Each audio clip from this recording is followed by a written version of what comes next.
2005년에 있었던 사건인데요.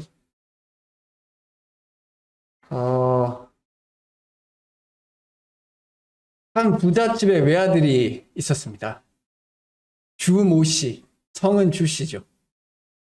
근데 이분이 10억 원대 유산을 물려받았답니다.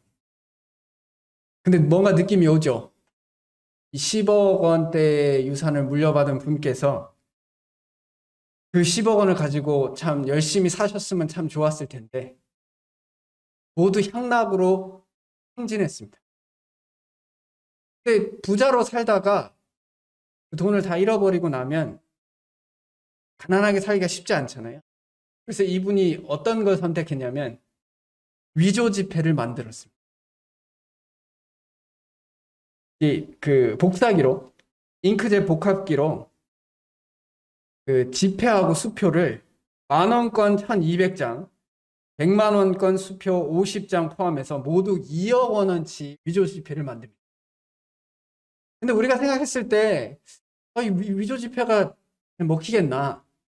그리고 그 실제로 이제 유통한 그 위조 지폐를 보면 색깔도 좀 다르고 뭔가 그런 느낌이 납니다. 딱 보면 유심히 보면 얼핏 봐도 뭔가 좀 이상한데라는 생각이 듭니다. 근데 이분이 어떻게 이것을 사용했냐면 자기 자신이 부잣집 외아들이라는 것을 아는 곳에서만 이 지폐를 사용한 거예요. 그러니까 사람들이 당연히 이 사람이 부자니까 이 사람이 주는 이 지폐는 당연히 진짜일 것이다 라고 생각하고 다 받았답니다. 표도 다 받고. 그래서 이 위조 지폐인지를 안 것은 이미 그 돈을 다 쓰고 난 다음에 알게 되었다라고 하더라고요. 심지어 그 위조 수표 1,600만 원을 현금으로 바꿔주신 분도 있었다고 합니다. 우리가 생각했을 때 거짓은 쉽게 구분할 수 있을 것이다 라는 착각을 할 때가 있어요. 요즘 시대에 살아가는데 위조 지폐가 웬 말입니까? 그러나 어떠한 상황 가운데 교묘하게 우리에게 거짓으로 다가오게 됐을 때 우리는 그 거짓에 속아 넘어가기가 생각보다 쉽다라는 것을 생각해 봅니다.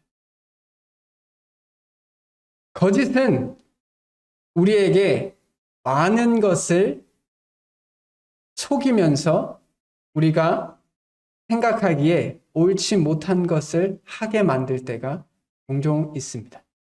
그리고 그것이 우리에게 큰 손해로 다가올 때가 종종 있습니다. 사단은 우리를 속이는 자라라고 하였습니다. 그리고 그 영향력 아래에 있는 사람들은 결국 서로 속임으로 인하여 서로에게 어려움과 아픔과 상처를 주게 됩니다. 우리가 거짓을 가지고 거짓에 대해서 제가 좀 묵상을 해봤을 때 제 마음속 깊이 제가 생각하고 있는 생각과 제가 해가고 있는 행동들 중에 성경적으로 맞지 않는 모습이 있을 때 제 자신을 돌아보면 그때 당시에 제가 속고 있었다라는 생각을 할 때가 종종 있어요. 그것이 제 감정에 속을 수도 있고 제 생각에 속을 수도 있어요. 마찬가지입니다. 베드로가 그의 죽음에 근접하였을 때 남은 자들에게 정말 중요한 권면들을 해가고 있습니다. 그 전에 우리가 보았던 말씀 가운데 진정한 믿음은 그 믿음에서 머물러 있지 않고 계속해서 성장해 간다라고 했어요. 믿음이 더해진다라고 이야기해요. 그 다음에 베드로가 이야기한 것은 우리의 믿음이 굳혀지기 위해서 우리는 신앙의 체험과 말씀을 보아야 한다라고 이야기해요. 오늘 본문의 말씀은 그러나 우리의 믿음을 어지럽히는 자들이 반드시 있다라고 이야기합니다. 그리고 그것이 거짓이다라고 이야기합니다. 거짓을 통해서 우리의 믿음이 흔들리게 하며 우리의 믿음이 더 이상 자라나지 않게 하거나 믿음 안에서 낙심하게 하는 일들을 행할 때가 있습니다. 베드로가 그것을 강하게 권면하고 있습니다. 사실 베드로가 이 편지를 베드로 후서를 쓴 이유의 가장 큰 이유이기도 합니다. 오늘 본문의 말씀은 후서 2장 1절에서 9절까지의 말씀입니다. 이 말씀을 통해서 베드로가 이 남은 성도들에게 권면하는 것과 같이 우리에게도 똑같이 속지 마라 라고 이야기하는 이 사실에 대하여 우리 자신도 아멘할 수 있었으면 좋겠습니다. 베드로후서 2장 1절에서 9절까지 말씀 제가 봉독해 드리도록 하겠습니다. 그러나 백성 가운데 또한 거짓 선지자들이 일어났었나니 이와 같이 너희 중에도 거짓 선생들이 있으리라. 그들은 멸망하게 할 이단을 가만히 끌어들여 자기들을 사신 주를 부인하고 임박한 멸망을 스스로 취하는 자들이라. 여럿이 그들의 호색하는 것을 따르리니 이로 말미암아 진리의 도가 비방을 받을 것이요 그들이 탐심으로써 지어낸 말을 가지고 너희로 이득을 삼으니 그들의 심판은 옛적부터 지체하지 아니하며 그들의 멸망은 잠들지 아니하느니라. 하나님이 범죄한 천사들을 용서하지 아니하시고 지옥에 던져 어두운 구덩이에 두어 심판 때까지 지키게 하셨으며 옛 세상을 용서하지 아니하시고 오직 의를 전파하는 노아와 그 7 식구를 보존하시고 경건하지 아니한 자들의 세상에 홍수를 내리셨으며 소돔과 고모라 성을 멸망하기로 정하여 죄가 되게 하사 후세에 경건하지 아니할 자들에게 본을 삼으셨으며 무법한 자들의 음란한 행실로 말미암아 고통당하는 의로운 롯을 건지셨으니 이는 이 의인이 그들 중에 거하여 날마다 저 불법한 행실을 보고 들으므로 그 의로운 심령이 상함이라. 주께서 경건한 자는 시험에서 건지실 줄 아시고 불의한 자는 형벌 아래에 두어 심판날까지 지키라. 아멘. 베드로는 믿음에 대해서 굉장히 강조하고 있습니다. 그런데 이 믿음과 관련하여서 이 믿음이 참으로 존귀하고 이 믿음이야말로 우리에게 큰 소망과 존귀한 삶을 살게 한다라고 이야기하고 있습니다. 1장에서. 그런데 우리가 항상 한국말은 끝까지 들어봐야 된다라고 말하는 것처럼 베드로도 믿음에 대해서 정말 중요하게 이야기를 하고 있는데 그러나 그 존귀한 믿음을 어렵게 만드는 존재들이 있을 것이다. 요즘이라고 말하긴 그렇겠지만 짝퉁이라는 단어가 있죠. 근데 짝퉁 중에 별 가치 없는 것들의 짝퉁은 없습니다. 들어봐서 아무도 알지 못하는 것에 사람들이 짝퉁을 만들지 않습니다. 항상 들어보면 아는 것들의 짝퉁을 만들어요. 우리의 믿음은 존귀하기 때문에 하나님의 말씀은 귀하기 때문에 거짓들이 만들어지는 겁니다. 왜냐? 성경의 권위를 이용해서 이득을 취하려고 하기 때문에 그렇습니다. 짝퉁을 만드는 사람들이 그런 거잖아요. 자신들이 디자인하거나 자신들이 만들어서 브랜드 가치를 늘리려고 하기가 높이기가 쉽지 않거든요. 정말 어렵습니다. 그래서 진짜와 진품과 비슷한 걸 만들어서 자신이 만든 가짜가 진짜의 가치처럼 팔리기를 바랍니다. 거짓 선지자들이 그래요. 자신의 권위를 높이기 위해서, 자신의 능력을 높이기 위해서, 사람들로부터 더 인정받기 위해서 말씀이라는 하나님의 권위를 사용해서 자신의 능력과 권능을 높였습니다. 그리고 거기에는 항상 피해자들이 따라왔습니다. 백성 가운데 또한 거짓 선지자들이 일어났었나니 라고 이 말은 구약 시대에 이미 많은 거짓 선지자들이 있어 왔다 라는 것을 이야기합니다. 성경에서 이야기하는 것들 중에 성경 안에서 이미 일어난 것들이 굉장히 많습니다. 특히 신약에서 말할 때 구약에서 이미 일어난 것들에 대해서 이야기를 합니다.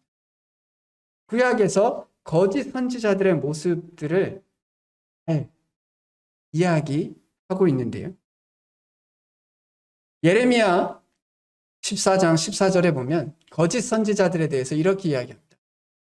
하나님의 말씀을 전한다라고 이야기하면서 자기 마음의 거짓으로 너희에게 예언하였다. 저희가 이 말씀들을 볼 때 성도님들 마음속에 이런 생각이 드실 수 있어요. 우리 대구 중부교회에 이렇게 말씀을 가르치시는 분들이 없을 텐데요. 혹은 대구 중부교회에 이단, 거짓된 가르침이 그렇게 공견하게 이야기되거나 아니면 비밀리에 이야기되지 않을 텐데요. 라고 생각할 수 있습니다. 근데 처음에 말씀드린 것처럼 거짓은 우리에게 교묘하게 다가올 때 우리는 속기 마련입니다. 지금 거짓 선지자에 대한 특징들을 나눌 텐데요. 한번 잘 들어보세요. 그 거짓 선지자들의 모습들이 우리들 마음 가운데 이미 조금씩 뿌리 내리고 있지 않은가에 대해서 한번 생각해 보십시오. 누구도 우리에게 교회 안에서 이렇게 하라고 가르치지 않습니다. 그런데 이미 우리의 마음 속에 이것이 조금씩 자리 잡혀 있다는 걸 발견할 때 놀라운 거예요. 깜짝 놀랍니다. 제가 오늘 이 말씀을 보면서 저도 깜짝 놀랐어요. 교회 안에서 이것을 가르치는 사람이 아무도 없음에도 불구하고 세상의 문화와 교회 밖에서 일어나는 많은 일들을 통해서 우리 마음속에 이미 인본주의라는 것이 마음속에 자리매김하였다는 걸 발견하게 됩니다. 사실 거짓 선지자가 하는 모습들이 지금 이 시대의 인본주의와 지극히 닮아 있어요. 그렇기 때문에 우리가 이 교회 안에 이단이 없을 것이다라고 생각하지만 우리 마음속에 거짓 선지자의 들이 있는 것을 발견하게 됩니다. 우리는 성경을 우리 마음대로 또 우리가 보고 싶은 대로 성경을 볼 때가 있어요. 성경에 있는 말씀들을 있는 그대로 보기보다 내가 듣고 싶은 대로 보고 싶은 대로 볼 때가 있습니다. 그래서 나에게 기쁨이 되고 즐거움이 되는 것은 그것대로 받지만 아닌 것은 뒤로 치워놓게 됩니다. 예수님께서 하실 말씀 중에 나를 변호하는 것 같은 말씀은 흔쾌히 받지만 나를 책망하는 것 같은 말씀은 멀리 둘 때가 있어요. 그것이 거짓 선지자의 모습입니다. 또 볼까요? 거짓 선지자의 모습을 보면 그들의 선지자는 돈을 위하여 점을 치면서도 여호와를 의뢰한다라고.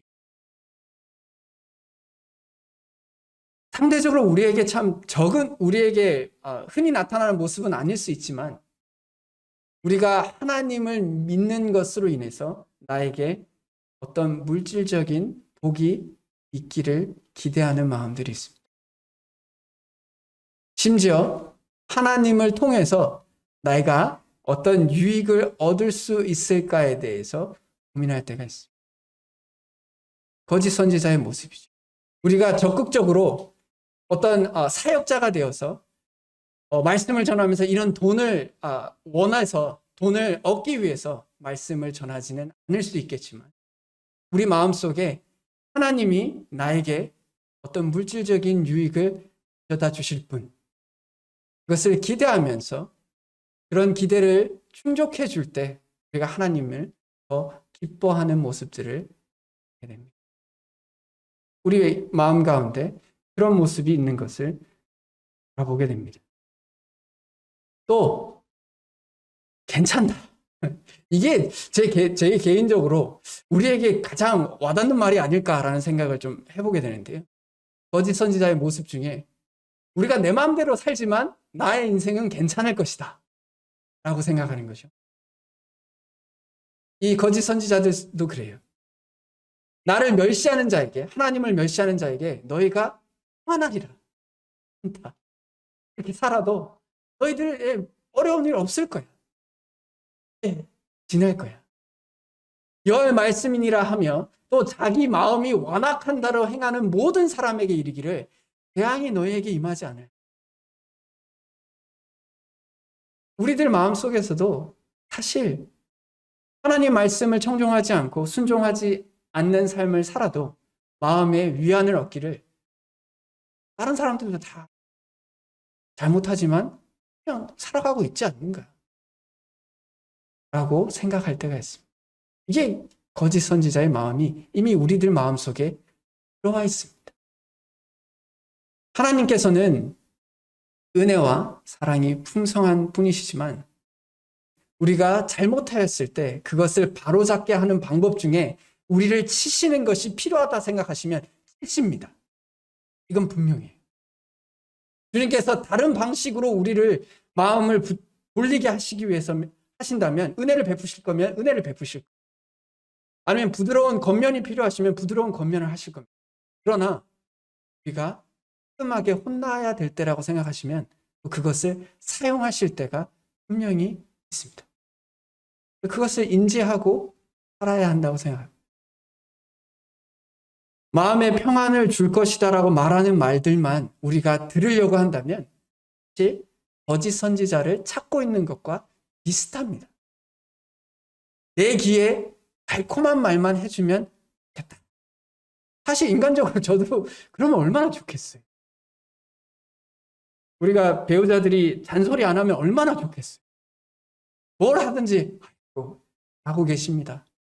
당신은 우리 가정의 큰 힘이고 기둥과 같습니다. 뭘 하든지 간에. 얼마나 좋겠어요. 그러나 그것으로 우리가 긴장하지 않습니다.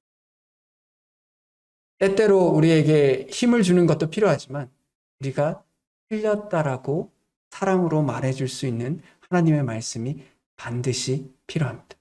그리고 그것을 받아들일 마음들이 반드시 필요합니다. 이렇게 거짓 선지자의 모습들이 구약에서 이미 보여지고 있습니다. 이런 선지자들에 대하여 베드로는 지금 신약의 시대에도 거짓 선생들이 너희 중에 있을 것이다 라고 이야기합니다. 그리고 그들에 대해서 한마디로 표현할 때 이렇게 얘기합니다. 자기들을 사신 주를 부인하고.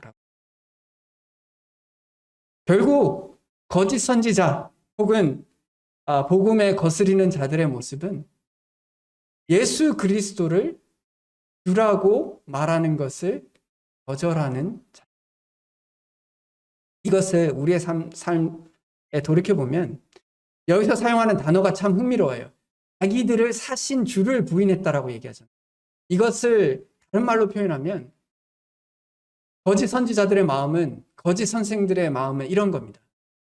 하나님을 그들이 샀다라고 생각해요. 자신들이 하나님을 샀다라고 생각합니다.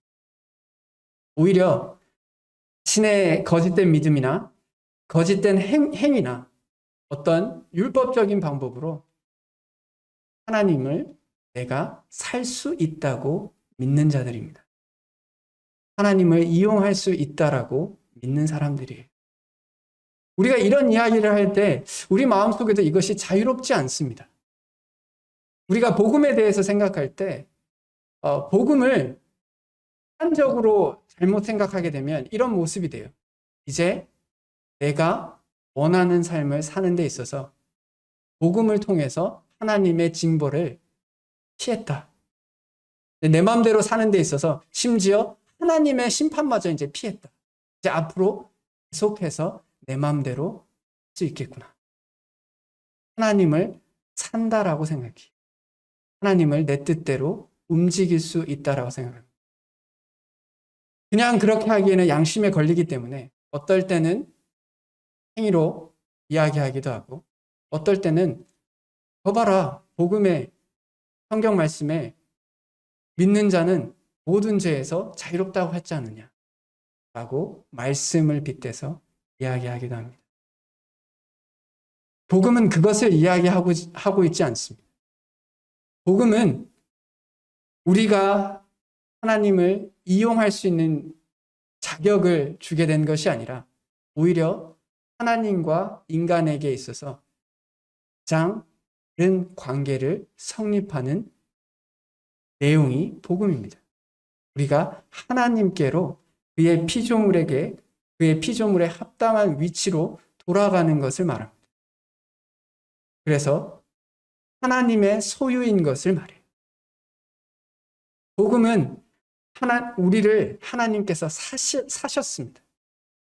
그래서 우리가 그분의 소유가 되었고 그분을 위해서 살아가고 그분이 기뻐하시는 것에 우리가 기뻐하는 삶이 되는 것이 복음입니다. 그것을 발견하고 그것대로 살아가려고 하는 인생을 우리가 구원받은 인생이라고 얘기합니다.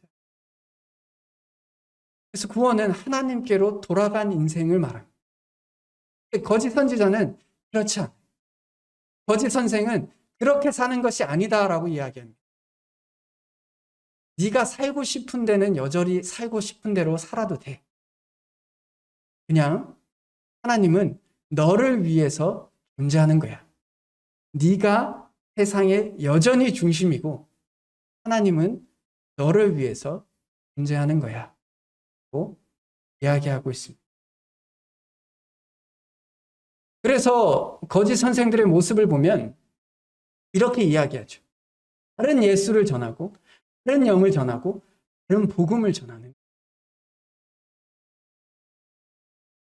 성경에서 말하는 참 하나님이신 그리고 완전한 사람이신 예수님을 전하는 것이 아니고 예수님의 신성이나 예수님의 인성을 부인하게 되거나 성령님께서 역사하시는 것을 또 성령님이 없다라고 말하거나 다른 복음을 하게 되는 겁니다. 그래서 그들로 하여금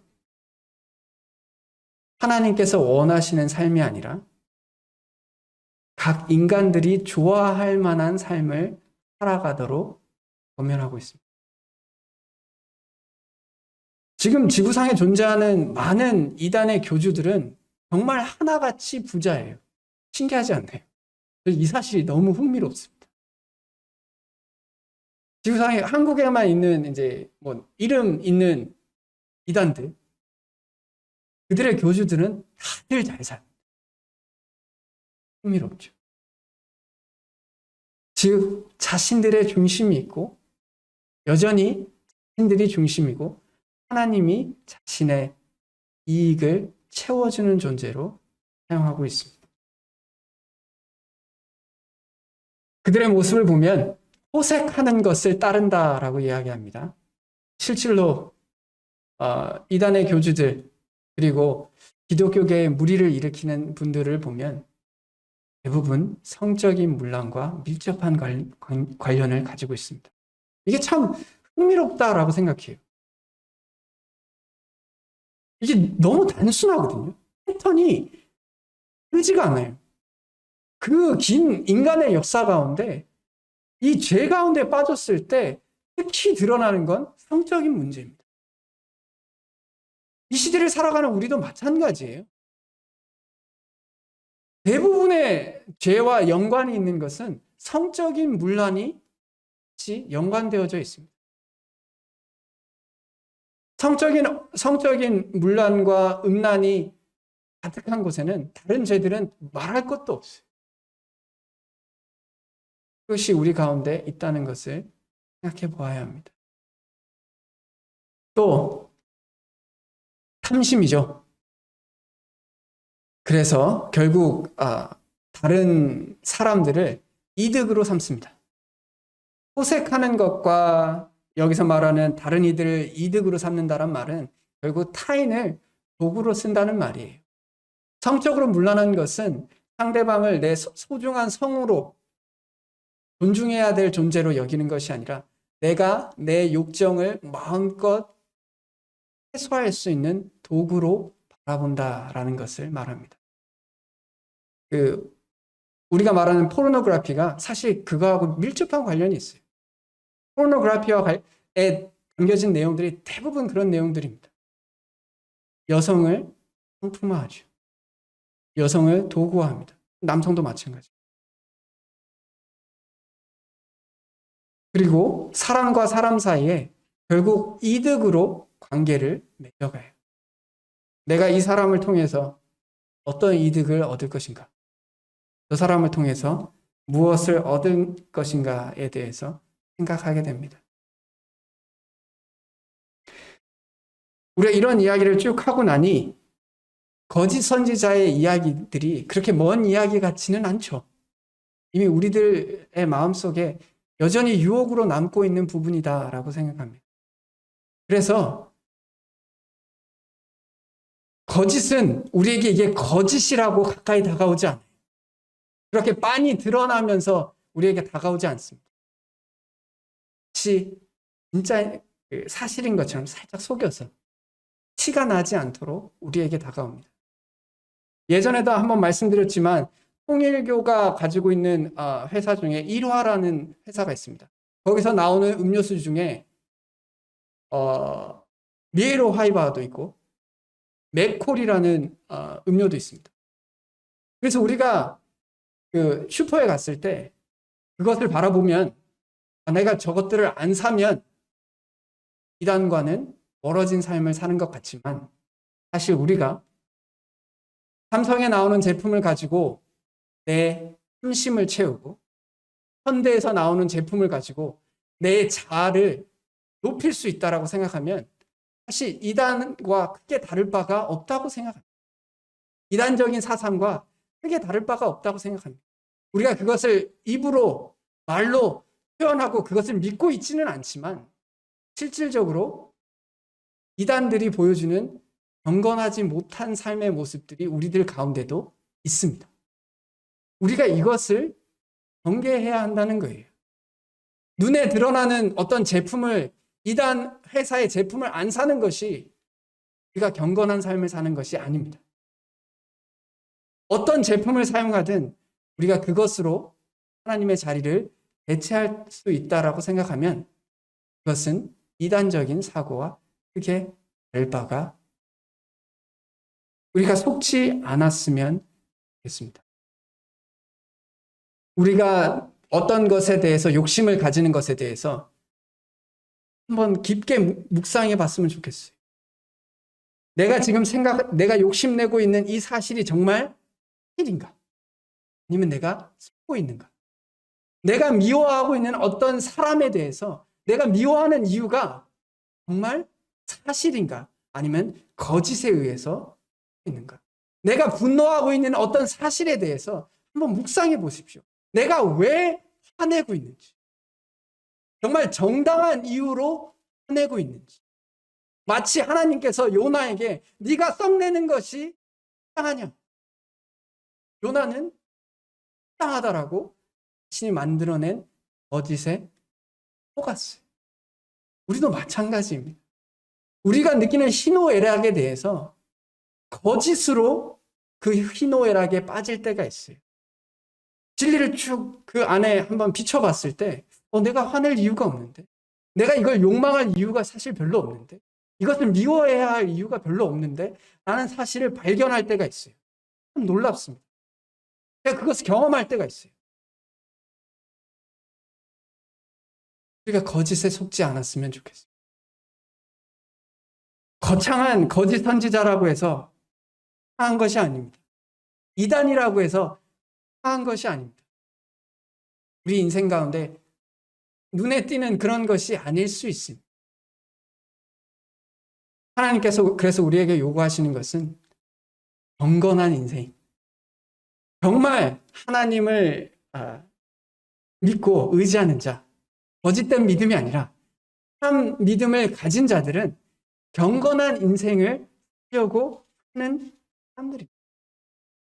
단순해요. 복잡하지 않습니다. 경건한 인생이라는 것에 대해서 다른 게 아니에요. 하나님에 대하여 헌신하고 하나님을 닮고자 하는 마음이 경건입니다. 이 경건이라는 영어 단어도 사실 그 밀접한 관련이 있어요.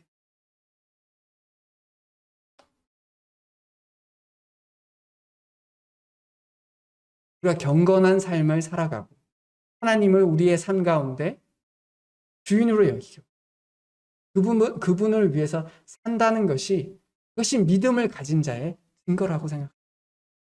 하나님께서 그런 자를 시험에서 던지실 줄 아신다라고 말씀하십니다. 우리가 입술로 무슨 말을 하든지 간에 우리의 삶이 그것을 증명하게 될 줄로 생각합니다. 그러므로 내 자신에게 속지 않았으면 좋겠고 세상에게 속지 않았으면 좋겠고, 특히 사단의 괴계로부터 우리가 속지 않고 오직 하나님에 대해서 헌신하며 하나님을 닮고자 하는 저희들이 되었으면 좋겠습니다. 그렇게 베드로가 걱정하는, 베드로가 그렇게 간절히 권면하는 거짓 선생들에게 속지 않는 인생들이 되면 좋겠습니다. 다 같이 기도하겠습니다.